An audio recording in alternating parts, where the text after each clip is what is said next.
Well, here's a perfect example. So it's like, I know that there are people sounding the alarms about this. When I saw these last few weeks in Minnesota, I didn't think it was possible to happen in the United States of America. I'm being 100% serious. To white people? No, to anybody. But you've seen it happen to black people. Exactly. Now what's the word, Captain? I think I caught you lacking. There are 9 more years that this hell's packing. Look, I know I had Trump on the podcast, and I'm aware. Stop explaining that, man. No, but let me just clarify, because I think it is important to say, like, I know how I had him on the podcast, and when I'm talking out about this, I'm not doing it to get people to be like, oh, he's a good guy or whatever like that, or trying to get anybody on my side. Yes, sir. That is exactly what you're doing. You're trying to get people to look at you and be like, oh, Andrew Shultz has had some type of enlightened mind frame. He sees this what's going on out here is wrong, and he's speaking up. Let's champion Andrew Shultz for his new enlightened frame of mind, when it's like, fuck every piece of that, bro. The things that is going on right now are the things that Donald Trump ran on. They are the things that people warned dickheads like him about before he, again, like I said with Joe Rogan, had Trump on his show and clapping like a damn seal every time he made a stupid joke. I understand that this is a horrific event that happened. I objectively want to talk about it. I'm not trying to win anybody over in this. You understand? You know the difference between right and wrong. There's a difference between right and wrong, and there's a difference between respecting and honoring the Constitution, the backbone of our country, and then completely shredding it. And this is completely shredding it. And now they're realizing that people have noticed it, and now they're trying to backtrack it. But by the way, he's been wiping his ass with the Constitution. Sure. I've been on record a million times saying, when he said we should terminate the Constitution to overthrow the results of an election, shit like that got to be disqualifying. And that what Charlemagne is talking about, man. Trump said that shit leading up to the election, bro. Throw it all. If I lose, throw it all out. Let's just redo the whole thing. Let me kind of put some new rules of engagement. I mean, along with the countless lines of things we've heard him say and do. 3 million Epstein documents just dropped the other day. I thought Donald Trump was a strong white man. Apparently, he is a weak white man, but a strong Zionist and Jewish man, because we see constantly that he prioritizes Israel over these United States of America. And it's really sick and sad. We even saw that when he was running, he spoke of revealing the Epstein files, but when he got into office, all of a sudden the Epstein files don't matter.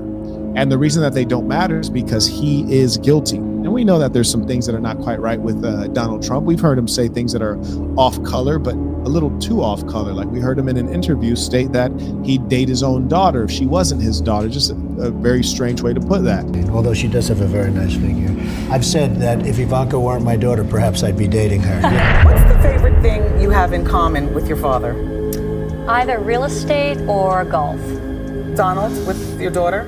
Well, I was going to say sex, but I can't relate that. There's plenty of stories out there about people going through these documents and little videos out here. Like, he's in the files heavily, bro. If you running for president. So here's a perfect example. So it's like, I know that there are people sounding the alarms about this. When I saw these last few weeks in Minnesota, I didn't think it was possible to happen in the United States of America. I'm being 100% serious. To white people? No, to anybody. But you've seen it happen to black people. Exactly. Yes, to white people. It's okay to say that. No, it is. No. Great point, Charlemagne the God. There's nothing new under the sun, huh?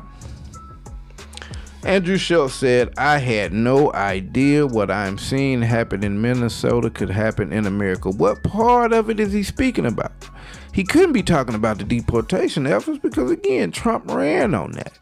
Is he talking about police killing innocent civilians out in the streets? He couldn't be talking about that in the United States of America because Charlemagne just pointed out, well, we see that all the time.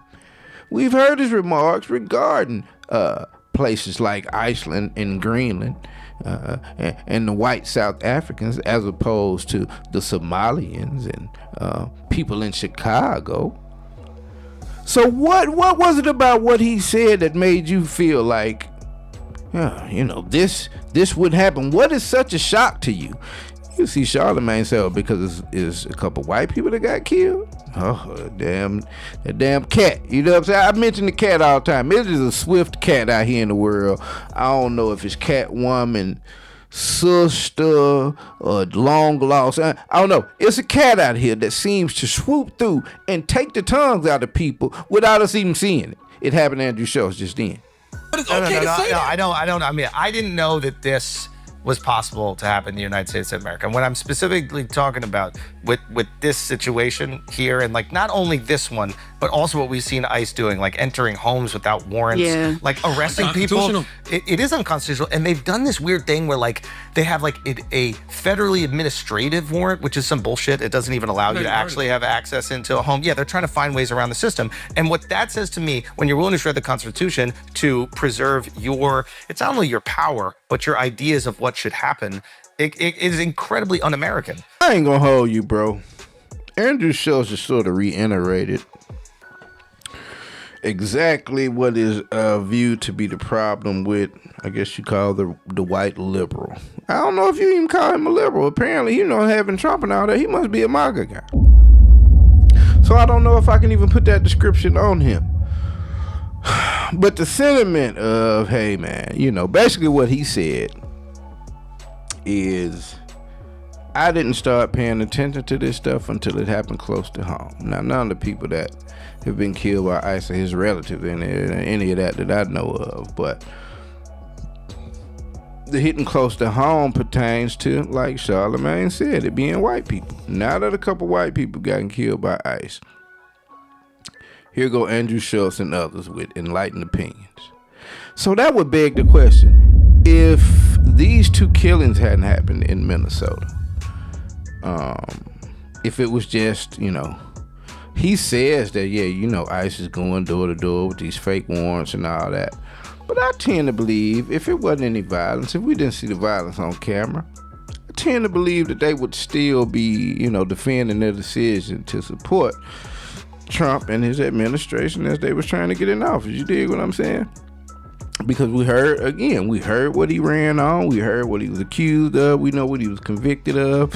We knew Project 2025. We know the people under him and what kind of timing they had for the world and the United States. So you were cool with all that, killing DEI and the whole CRT thing, and putting the Bibles back in schools, and you were cool. So apparently none of that was too far. But now that you see a couple of people get killed that happen to not be black, now you sound the alarm. And I'm telling you, man, this is the problem, bro. And the way Charlemagne was like, bro, it's okay to say that, because everything that you say beside that is really bullshit. Because I say, and I say it again, I would not take any of these people seriously until they say why they didn't vote for the black lady. You dig what I'm saying?